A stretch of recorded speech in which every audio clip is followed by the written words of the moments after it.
Welcome to Main Street Matters by Heart on Main Street, the podcast that tells you that you don't need more friends, you just need to do more with the ones that you have. I'm your host, Patrick Heiser. Hey, real quick, today's episode is brought to you by our friends at the podcast Rooted in Retail. Rooted in Retail by Crystal Volkaitis is dedicated to helping independent retailers in the independent retail community navigate an ever-changing retail landscape. Weekly, Crystal features amazing guests from in and around the retail industry to provide insights on how to build a better business. I've literally listened to every single episode of this podcast, and I always find the conversations thought-provoking and inspiring. I can't tell you how many times I've decided to try something different or push myself out of my comfort zone because of the conversations that I've listened to on Rooted in Retail. Check out Rooted in Retail wherever you listen to your podcasts. Now back to our episode. In today's episode, we will be talking to Nick McHenry of OneShop Retail. This interview was recorded during our March webinar. To register for future webinars or watch a recording of this webinar, you can visit heartonmainstreet.org. After a career in fashion retail, both in-store and on the wholesale side, Nick founded OneShop Retail to help provide retailers with more dynamic ways to reach their customers and stay on their minds in order to help drive traffic to the store so that they are not reliant on new customer acquisition to grow their business. OneShop is an all-in-one digital marketing platform designed for brick-and-mortar retailers. It's been helping retailers leverage digital marketing tools to boost sales by connecting with customers on all channels through shoppable video, photos, and text. Nick is an incredibly energetic and passionate person who is centered around helping independent retailers succeed in business. So this was a fantastic conversation about digital marketing and strategies to help drive revenue by maximizing customer purchase frequency. As a note, I accidentally missed recording the first minute or so of this conversation, so you'll notice Nick jump right into talking about why he formed OneShop. However, that was pretty close to the beginning of our conversation. So without further ado, here's my interview with Nick McHenry of OneShop Retail.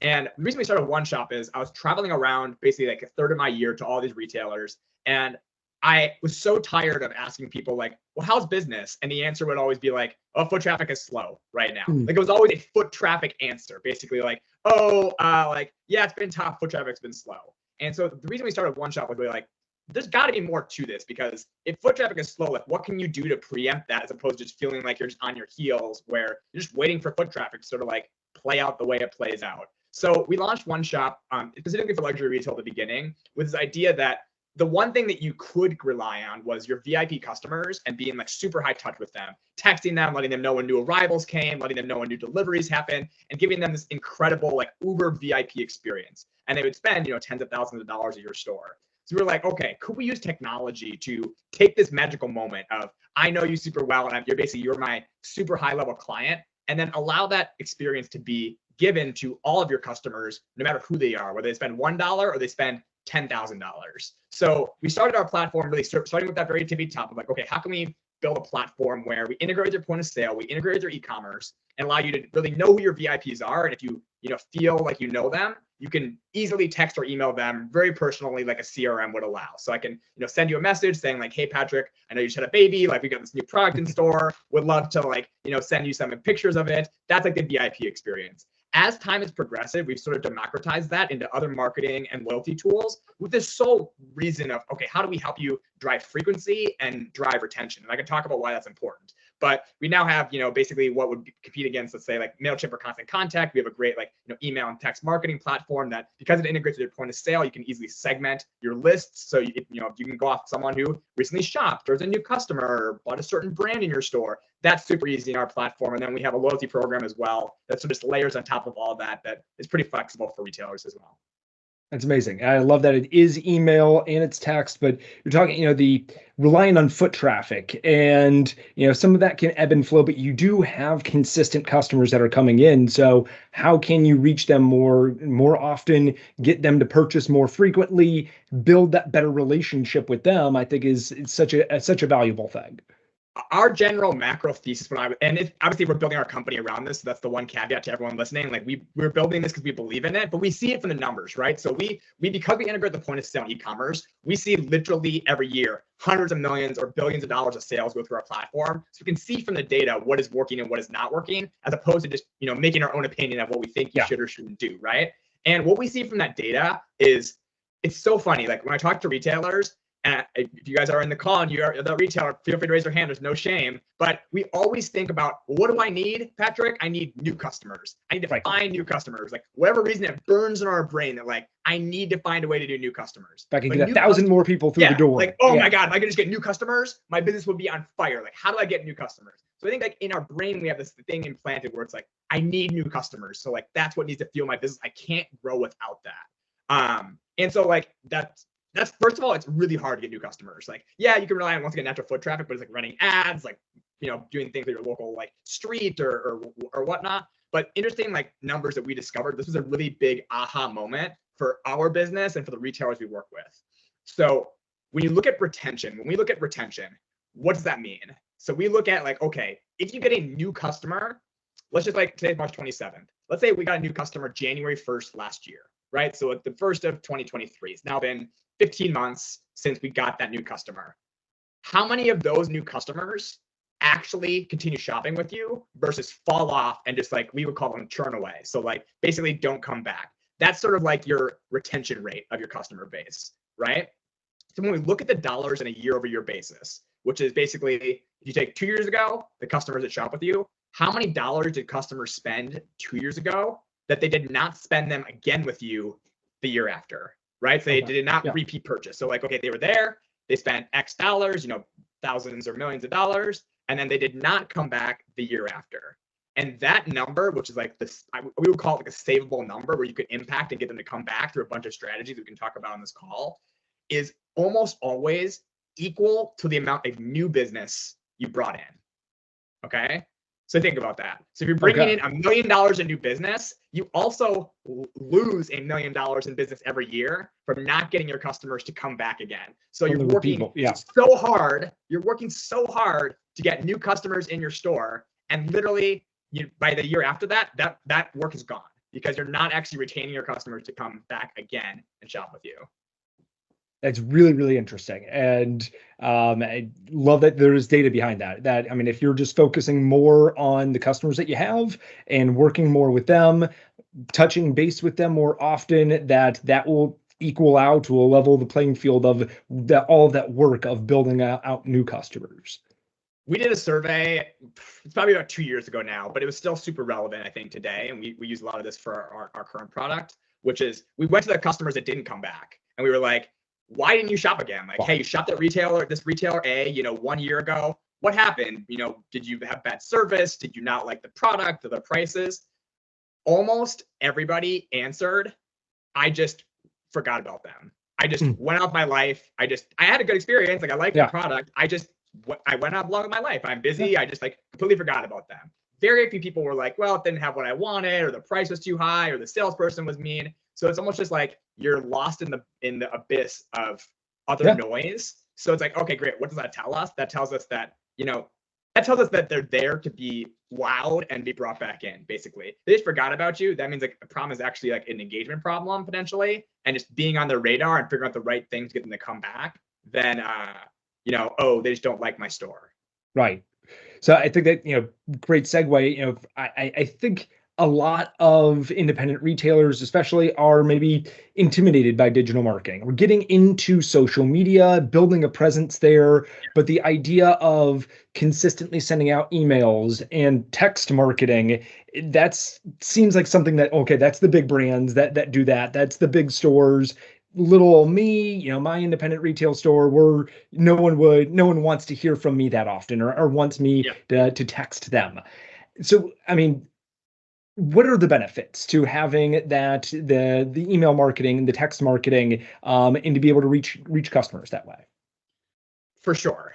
Well, the number one benefit of having an email list or a text list is this is the only surefire way to drive customers back in store. You need a communication channel that you own and control for you to actually be able to engage your customers and come back in store. So I'll tell you an interesting story. So I'm not sure if anybody in the audience, maybe wants to sell their business someday or sell their store, but I recently, I worked, my background came from the menswear side. So I worked with a couple stores that were actually selling their business. They didn't have a next generation taking it over, and they were actually selling their business. One of them had an email list, and one of them had no email list, no phone, no nothing, no way to contact their customers. They did about the same revenue, and they're about the same area.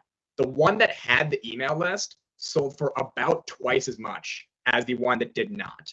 Why is that? Because the buyer was like, well, how do I drive? Like, I see you do $1 million a year, but like, what do I do to impact that besides just open the doors? Whereas in the scenario of I have email or text, I can actually use that to directly get in touch with my customers. Now, a lot of people will be like, it's so funny when you walk into stores, and I feel like you go to a lot of stores, I go to a lot of stores, and just like keeping you're in the industry, you should keep your eyes open.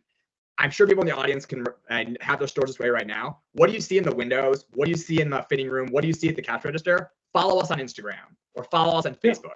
Everyone's call to action is follow us on social media, which is great, by the way. Like, we have social platform stuff in our app, and it's great to have a social following. The problem with a social following is you don't own the audience.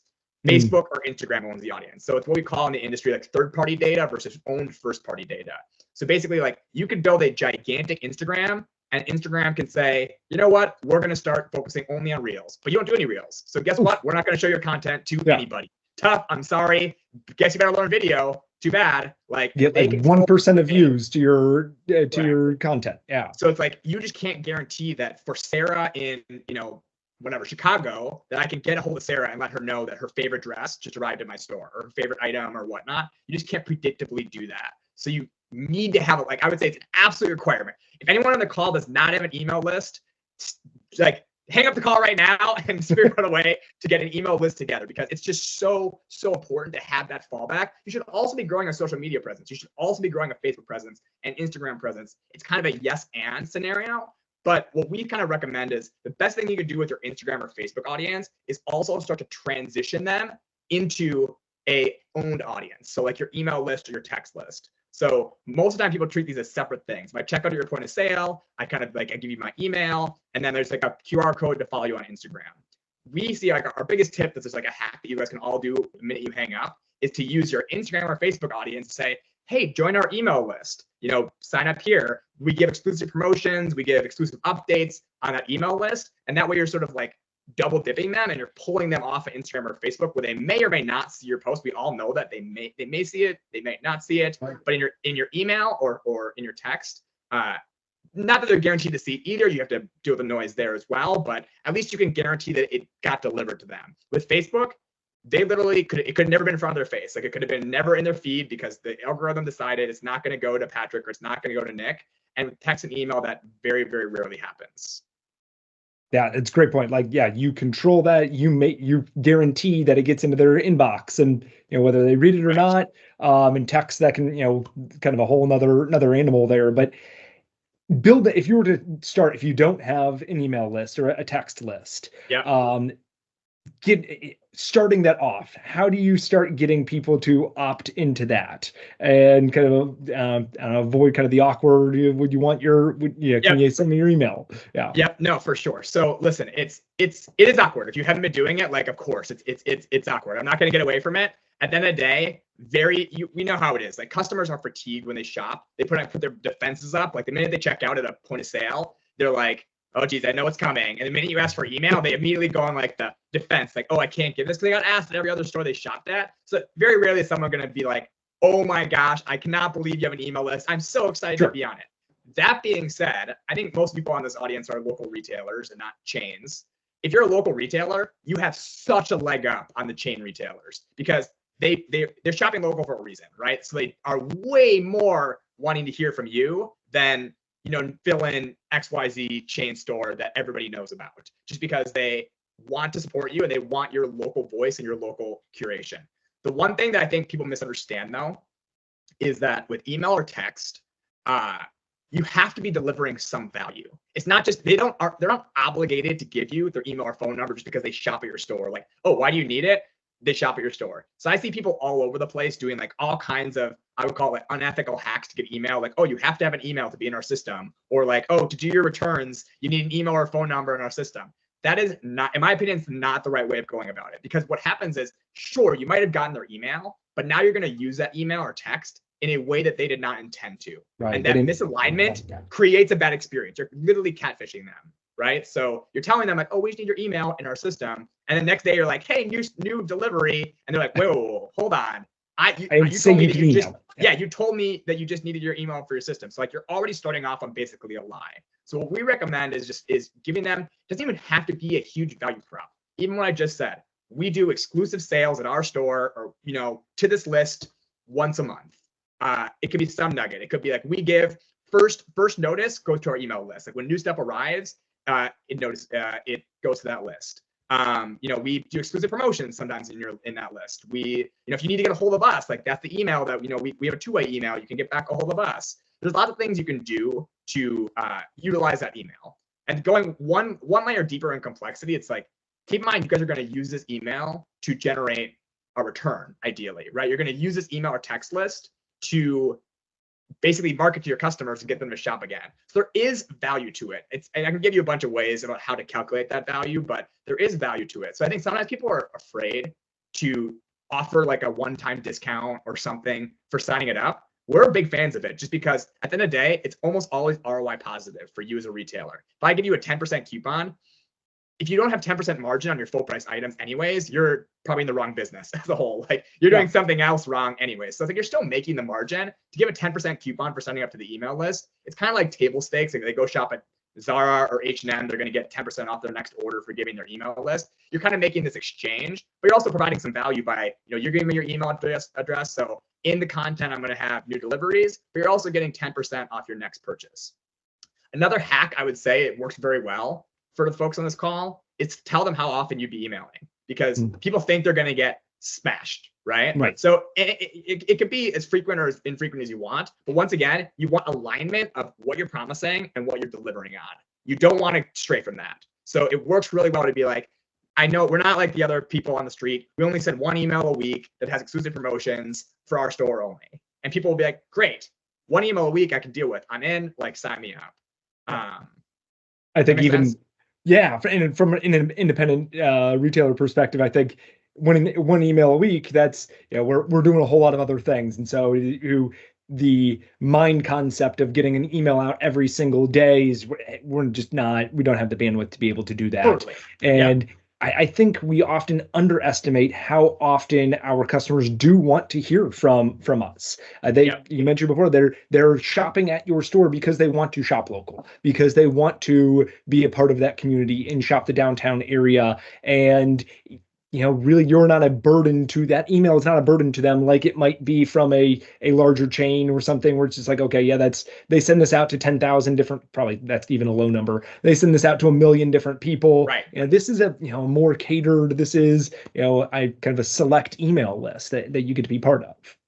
And you feel the human behind it, right? So like the other thing I'd recommend doing with your email list is like really like, I'm sure we all are signed up to some form of email list, Target or Amazon or whatever. Like you want to be as human as possible, right? They're shopping at your store because you're a local retailer, not just because like you just happen to be a store on the street. So we always think that like, if you look at the way Target sends their emails, try to figure out how you can do things that they would never do, right? They're never going to put a photo of the owner at the top and be like, from Nick, thanks so much for shopping at my store. Like, we really appreciate it. Sign Nick, the owner. Like that's just not going to happen. Like, I don't even know who the owner of Target is, like it's just not going to happen, right?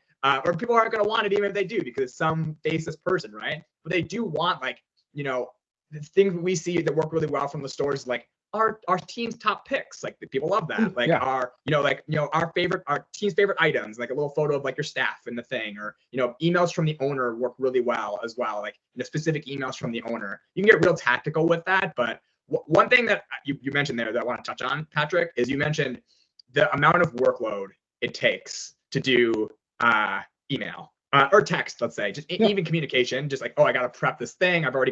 I know as store owners, we're already so busy. It's like, how can I possibly do one more thing?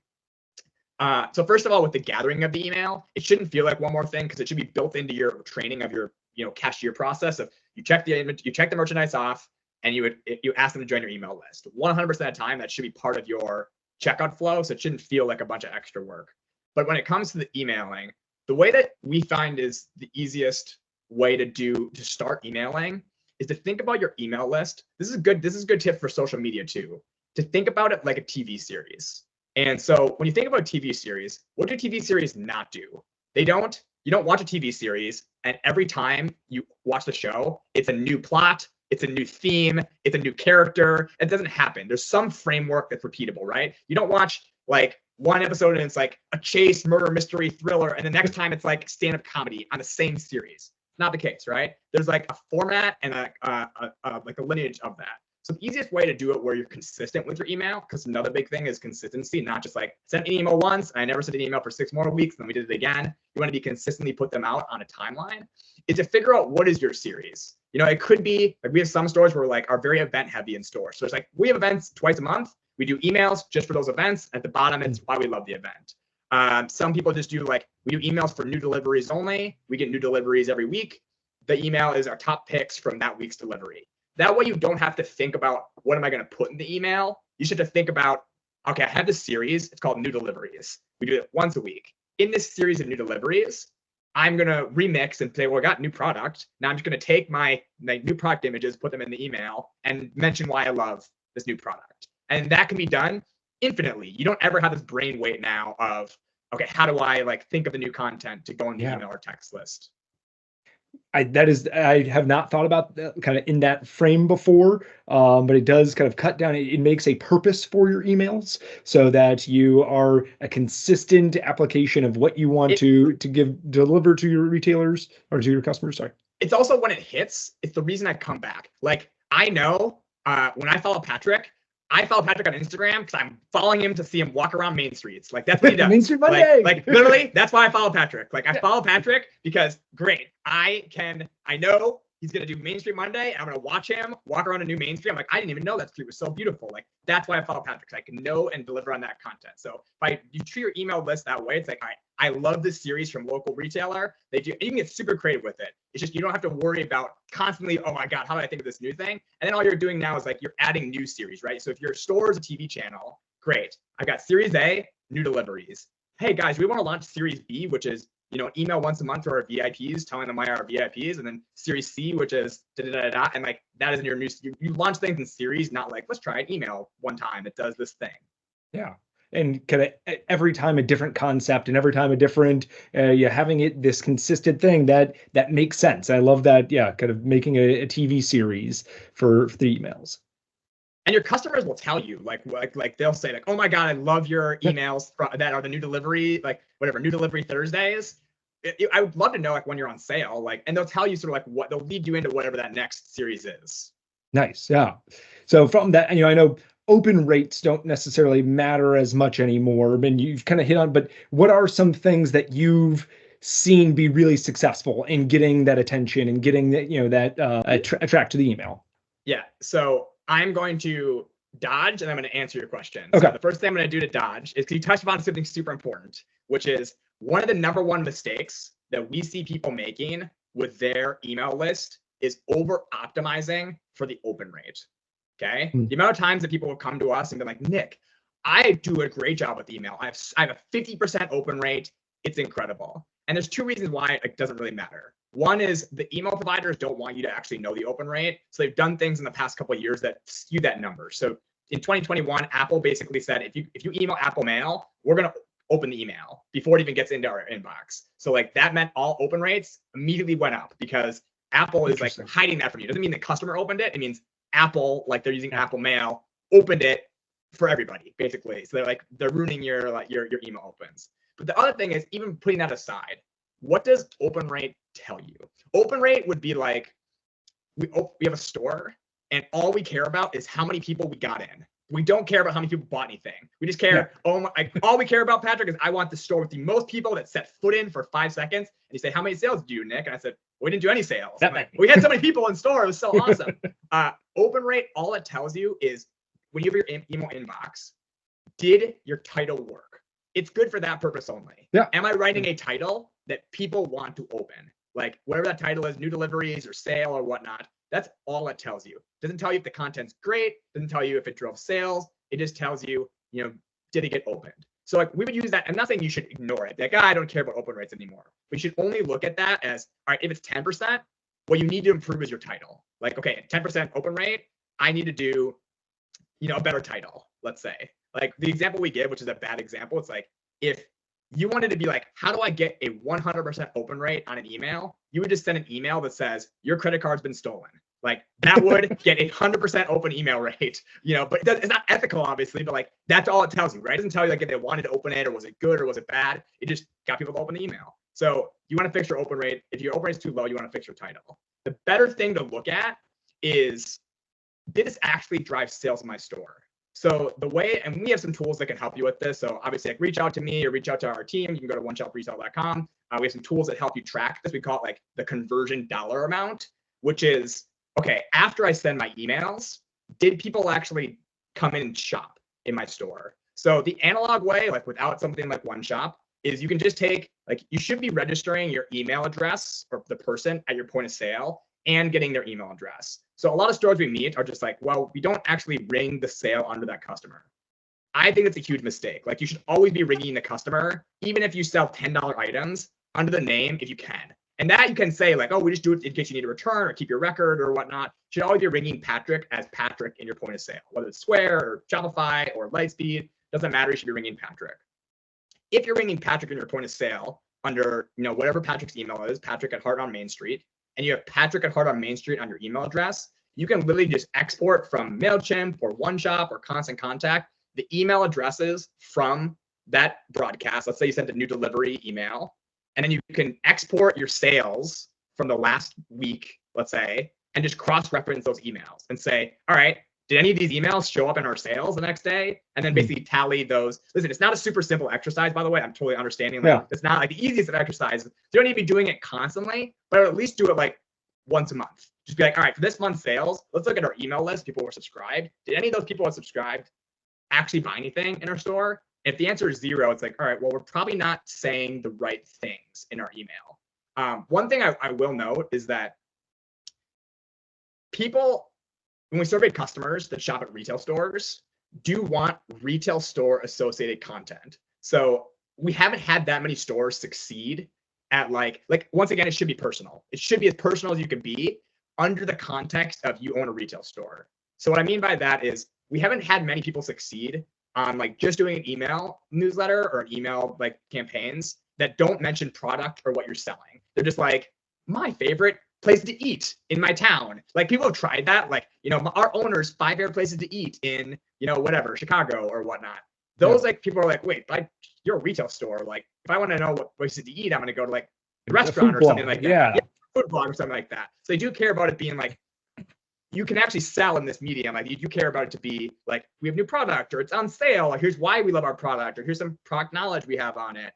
And so that because you're doing that, there should be a like the end outcome should be that entices somebody to buy. And then you track, what that dollar amount is loosely. So all right, did this campaign work better than this campaign and what's working and what's not working. That's really interesting. I really like being able to take that email list, see who bought.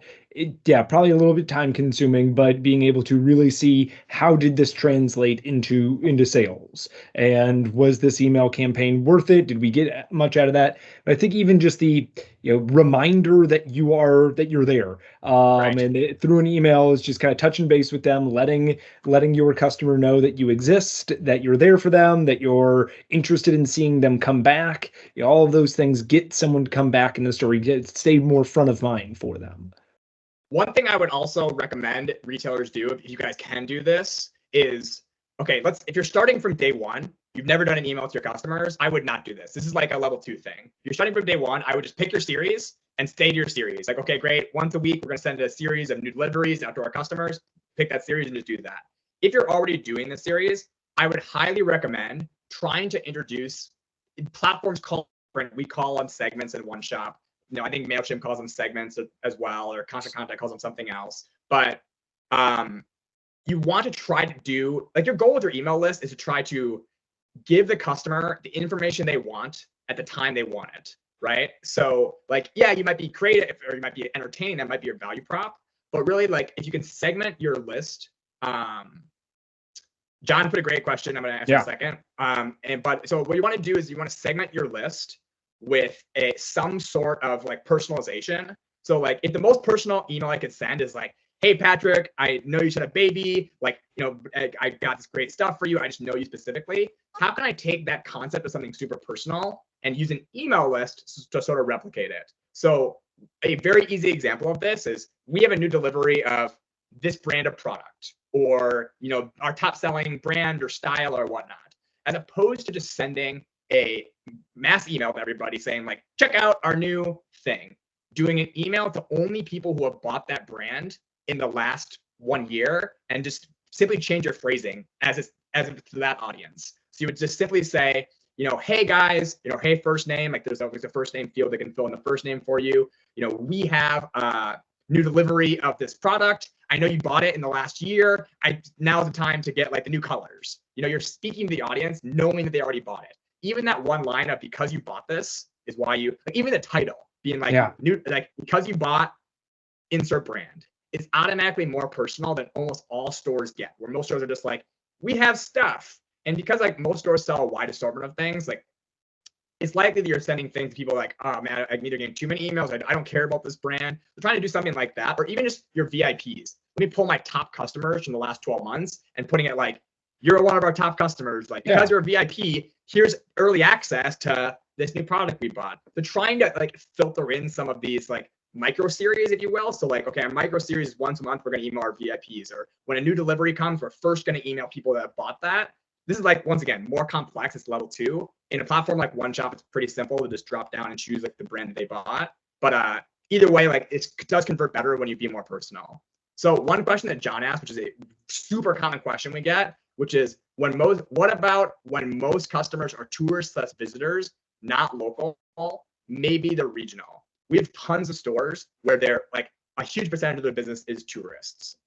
So this answer is not super easy to implement, but it can be not super difficult. So basically, it's hard to know from like a data set. It's you're not going to ask everybody's address. Like, it's just super hard in brick and mortar retail to just ask everybody's address. Obviously, you have an e-commerce site. Yeah, and it's like people are like, why do you need my address? Like, if you're not shipping something to someone, like I would say in the hierarchy of what they're willing to give you, it's like email, then phone, then address. Because like, well, they're just going to try to not give you the address. So, but what is easy to note is like, oh, do you live around here? And then having some, like every POS and every email like service, like OneShop, once again, MailChimp, Constant Contact has this. They all have some form of tagging or labeling of the customer in the database. So once again, all point of sale systems also have this. So just simply having your cashiers ask when they check out as part of your process, like, oh, do you live in the area? Most times they'll be, oh no, we're here for, weekend vacation or whatnot. Great, they're going in the tourist bucket. But then occasionally someone will say like, oh no, I live down the street. And then they're going to go in the non-tourist bucket. So now automatically you have 2 email lists that are more personal to their needs. I still recommend, people are just like, well, should I just not email the tourists? Like, obviously if you have e-commerce, you can try to sell them onto your e-commerce platform. But even if you don't know like if it's somebody that comes back once a month, maybe they have a second house there, maybe they love traveling back. We have some stores that they had tourists that liked. I traveled one time to Oakland, California, shopped at the store, had such an amazing experience that, and even though I live in New York, I'm going to have them like, they don't even have e-commerce, but I'm going to have them personally ship me stuff because I just had such an amazing time. Like, I'm going to write them personally, hey, do you have any more of, these plates, let's say, that I bought at your store? And I go, yeah, here's some photos, and like, we'll ship them to you that way. That's not super common, but it can happen. So either way, what I recommend, John, is at the cash rep or somewhere in the sales process through your sales team is training everybody to start asking, we all work a sales floor, right? When you work a sales floor, you don't just always ask like, I would not recommend asking like, can I help you? Because then people say no. You really want to strike up a conversation and be like, oh, how are you? Oh, like, I love that jacket like on the rack. It's so pretty. Like, we just got it in from so-and-so. You kind of want to strike up a conversation. So training your sales staff to like start to gather those nuggets of information will then make your post-sale follow-up infinitely more impactful. So I would say at the point of sale, just ask like,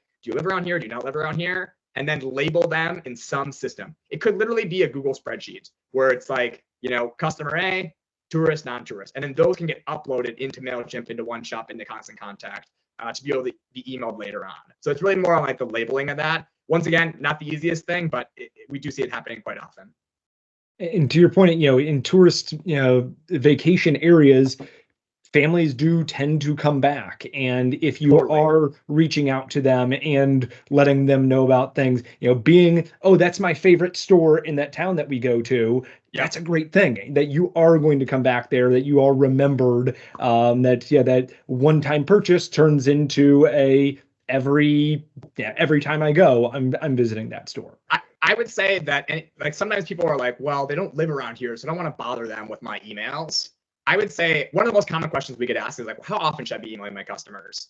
Unfortunately, I don't have like the perfect answer. Like, just do it 3 times a week and you're good. That's it. Hard stop, because we see a big variance around those things. But what I will say is almost always more people are scared of emailing more than are actually over emailing their customers, right? Like almost always people are just like, I think I'm emailing too much. And we look at their data, I'm like, you are definitely not emailing too much. You're only emailing once a week. Like, you are not, like, I would say by default, if you think you're emailing too much, I press your brain to think like you're probably not emailing too much. We have some customers who are non-local stores who are like bigger multi-state, multi-location stores. I kid you not, they email their customers every day for infinity, like 365 days a year, no breaks, every single day. And like, why do they do that? Because like they're not getting everyone to unsubscribe. So like, and you're not gonna do that like, I know nobody on this call is gonna email their customer every day. I know none of you guys are gonna do that. So it's like, I would say most people don't press it. So even tourists, like, you could probably email tourists less if you label them the way I said, but you're probably still not emailing them enough. Yeah, it could be a seasonal. It could be if you're big in the summertime. Hey, as you're thinking about coming into our area, here's some of the new products that we have. Something like that. That's really catered towards that time of the year and when they might be there.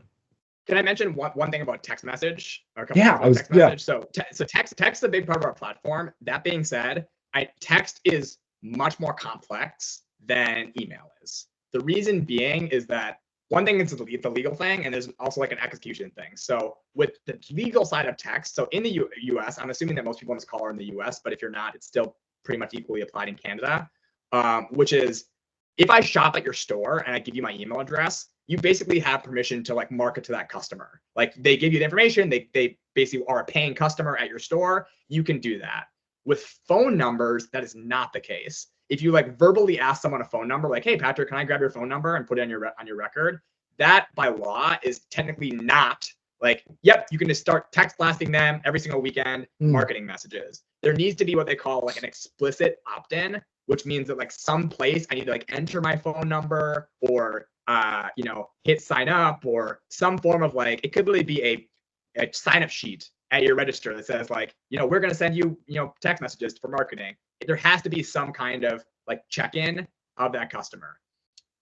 With that being said, from an execution side of things, text message does convert better than email because it gets 100% open rates. Like, there's just not enough businesses texting their customers that it just basically gets 100% open rates. That being said, it is a much, much, much more personal channel, which means that you are delicately towing your line. So you definitely want to tell them like, we're going to text you once a month about this thing, or like, we're going to text you when your order's ready. Like, you want to make sure you're super clear so they're not surprised by it. But also in that channel, you want to make sure that you're really adding value. People with email, like, even if you don't do like a super valuable email, they're getting so much other email anyways. Like, they're just going to like not open it or move on with their life or whatnot. Right. If you do the wrong text at the wrong time, they are not happy. It's like, why are you bothering me on Sunday night with my kids? Like, you just interrupted like my life, like that becomes a problem. So it's not, I'm not trying to like dissuade you. Text can be magical. Like, we have some like owners who are just doing once a week text from the owner, like thought of the day or my favorite single product of the week. Like, great. That works awesome. It's just, you got to be aware that it's a much more personal channel. So you have to be a little more careful with how you're doing your messaging versus email. You can be a little bit more loose. Yeah, I had that down. I wanted to ask about that because it is so personal, and getting a notification on your phone is much different than getting, and the text on your phone is much different than getting an email. Do you have ways or things they should be including that to not annoy the customer, or things that are appealing to that customer through text? I would say it just goes back to the sign up. People are like, if you think people are protective of their email, they're very protective of their phone because they know what happened in the email. Like consumers are smart, right? They know, okay, great. If I give you my email, I'm going to get, messages from you or messages from other stores. And everyone knows that their inbox has got lots of like marketing messages in it. They're very protective of their phone because if you ask most people, like, do you want your phone text to look like your email inbox? They're going to say, heck no way do I want my phone. I want it by my friends and family and occasional work things, and that's it. So, but with that, in the sign up process, this goes back to why are they signing up? People will self-select in the things that they want. So if you say, join our text list, we send once a week specials through it, and they say yes, and you deliver on that, they'll be super happy. Like it's just, once again, it's the alignment of what you're promising and what you're delivering. And then if they already signed up saying they want that, you can't really mess up the second part. Where you mess it up is like, we'll only message you once a week. And then now you're sending them for a week. And they're about random things that like, I don't care about, or sales I don't care about, or other stuff that I don't care about. I think it's more about that alignment than, what are you saying specifically in it? So should that text list be maybe smaller or more sectioned than an email list? So it is more personal, or what are your recommendations with that? By default, your text list will always be smaller. Should always be smaller. Like in general, like less people want text, and it should be smaller because you have more stringent rules around who can or cannot opt into text. One other caveat I will say, if you're not texting right now, texting is not that cheap. So like we are a software platform and we do text and email. I'm super transparent about this. Our single biggest cost as a company is paying for text messages. It's our single biggest cost as a company because email is basically free. Like not exactly, like obviously we have a cost to like send email on behalf of stores, but comparatively to text, it's basically free. Text messages, like we have to pay, like we as a company have to pay. Like, remember in the old days when you'd buy a phone and be like, you get 25,000 text messages, or you'd pay for your text messages. Yeah. The reason is that like those are text messages that you have to pay, like Verizon, Sprint, you have to pay them a fee basically to send those. The reason it went away is iMessage is not a text message. Like most people in America are on iMessage or on an Apple phone. So those, like when I send you a blue text, there's no cost to anybody because they're technically chat messages, not text messages, if you will. So like, just by cost, you want to like send less text because it's going to be more expensive. But the list will be smaller in that reason, but it will convert higher, right? So if you have a twice a year sale, sending a like this weekend only, it's the biggest sale of the year. We only do it for 2 days. That will drive probably more business building a text list than having a bunch of emails. Interesting. Okay. So, coming a little bit to the end of our time. If you have questions, please pop them in. But if there is one thing that you think retailers should really focus on starting today to see an increase in customer frequency, what do you think they should start with? So specifically for frequency, what I would recommend, and I'm going to give a two-part answer here. I'm going to give you a tactical thing and like a kind of ethereal thing. So the high level thing that I see that everybody could do to start driving frequency is to start thinking about frequency. Now I know that seems dumb. Like I know just like duh. Like if I think about it more, I'll drive it more. But I kid you not, most of the problems we see with driving frequency is people just not thinking about it. The reason being is if you look at retail, all of our metrics are not around frequency, right? What do you look at with retail metrics? You look at your sales for the month. You look at your sales for the day. You look at your sell-through. Am I selling enough of my product? There's like no metrics to track like how frequently am I getting my customer to come back? Every win is like we had a huge day of sales. We had a huge sale from a customer. Like great work, team. It's all based on like that single moment and less about the lifetime of that customer. So starting to just think about, okay, how frequently are my customers shopping? And then once you've established that, now you can build strategies like, okay, well, I think a lot of my customers are not coming back. What could we do? Could we offer a promotion to our new customers to shop a second time? Can we offer, once you've shopped 10 times, a like free thing or something like that? Can we build a loyalty program around frequency and, actually incentivize people each time they shop to shop again? Once you start changing your mindset to a longer time view of the customer, it completely changes the way you operate your business. If all you're focused on is, I need someone to come in once, buy the thing once, and I'm happy with that, you're going to operate very differently than like, I could care less what they buy today. I just want them to buy and I want them to come back again a week later, continually. Once again, the asterisk is tourist businesses, which is a little bit trickier, but like start thinking about frequency. On the flip side, like the more tactical thing I would say is just to start expanding the amount of channels that you're engaging with people. So like if each time I touch a customer in a personalized way that adds value, the caveat is not just like driving this number up with garbage, actually like a real value added way. How can I find more ways to do that? If you're not emailing your customers, you're not texting your customers, and you're only doing Instagram and Facebook, today, the first thing you can do is start an email list. Step one, that's the easiest thing you could do if you're not doing any emails to customers. If you're already emailing customers, another checkpoint might be, let's add another series of emails that add more value, or let's segment our list to VIPs and add a VIP email. Now we have 2 touch points this month. If you're doing that, maybe you add in text messages as another platform to do it. So I would say we tended to see a like linear chart of driving frequency with how frequently, like it's kind of weird to say that, but like how often you can actually personally engage them and have them want to be personally engaged. It's not just, oh man, I'm just gonna send, okay, great, Nick told me to send more emails, I'm gonna send an email every day. No, it's find more moments that they want to hear from you, right? And so I would say adding channels is one way to do that. So email or text, or this is something people don't think about often, do more things in your store that give you a reason to reach out. Okay. So if I'm thinking of frequency, how do I drive people in store more often? Maybe I should do things in store that would want someone to come back. Does that mean bringing product in more frequently? That alone should drive more frequency. If I come into a store twice in 2 months and the product hasn't changed, why would I come in more than every 2 months? Because they already have the same product. It could be more events in your store, like let me give them a reason to come in. It could be, driving exclusivity through things selling out faster. There's lots of ways to do it, but even just changing the way, like, is there a reason for them to come back in? If they shopped last month, to come back in this month. Yeah. Like that, it is a mindset change. If you're thinking about how frequent if you're only thinking about it as a one-time purchase every single time, then you'll get a lot of one-time purchases. But if you are thinking about, well, is this a returner and how frequent can I get them to come back? You will start looking at that frequency more often, and give them a reason to come in frequently, and they will increase their frequency of being in your store. I would say most stores, and once again, if you have questions of this, like, go to our website, you can schedule a demo. We can actually pull this report for you pretty easily with most point of sale systems. Most people don't even know what their frequency of customers is. Like, They kind of know, like in their gut, but it's like, hey, how often do your customers shop on average? It's like, I think they shop twice, maybe, ? Like, they haven't even gotten past that. A handful that come in often, but then, They don't actually know, like, the breakdown of the last, 1,000 customers that bought. Of those 1,000, how many of them came in again?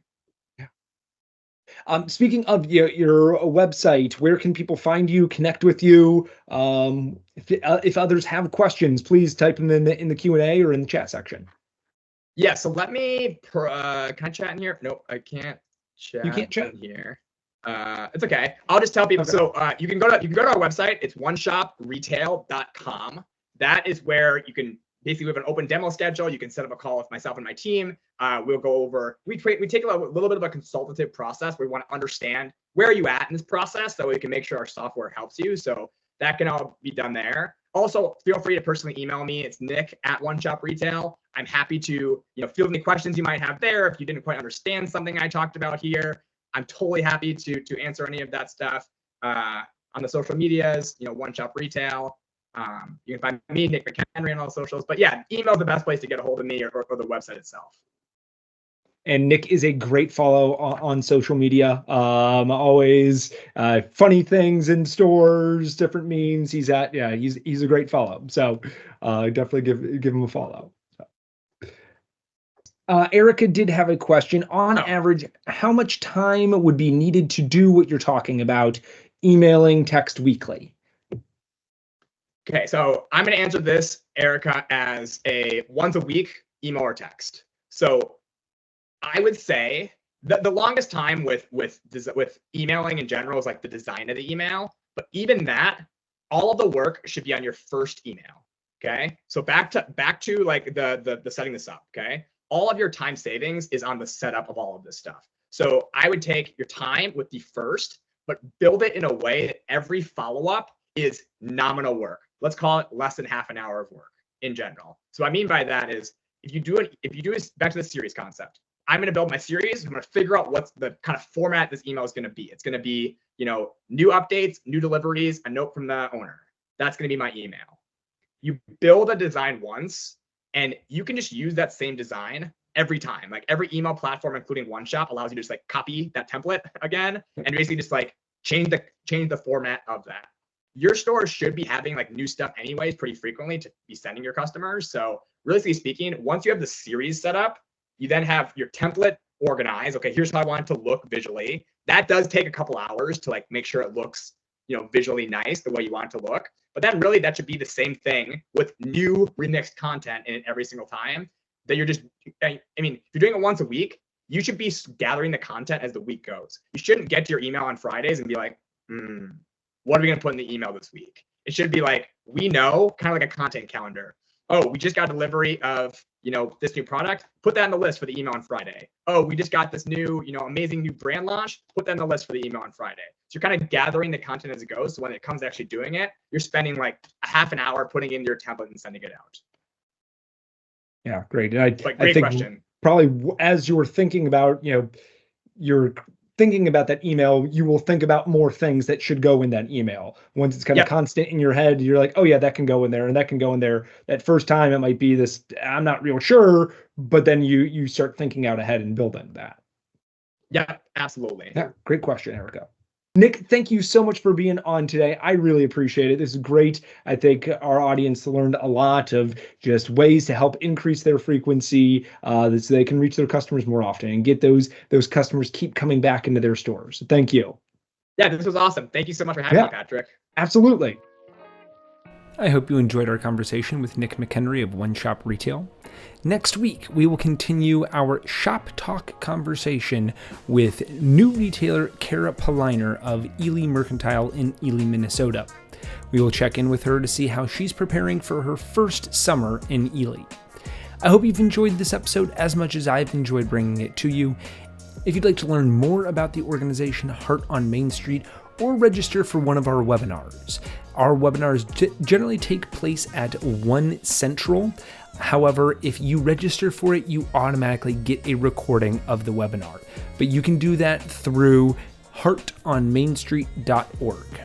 Main Street Matters by Heart on Main Street is written, produced, researched, and edited by me, Patrick Kaiser, with a very special thank you to Nick McHenry.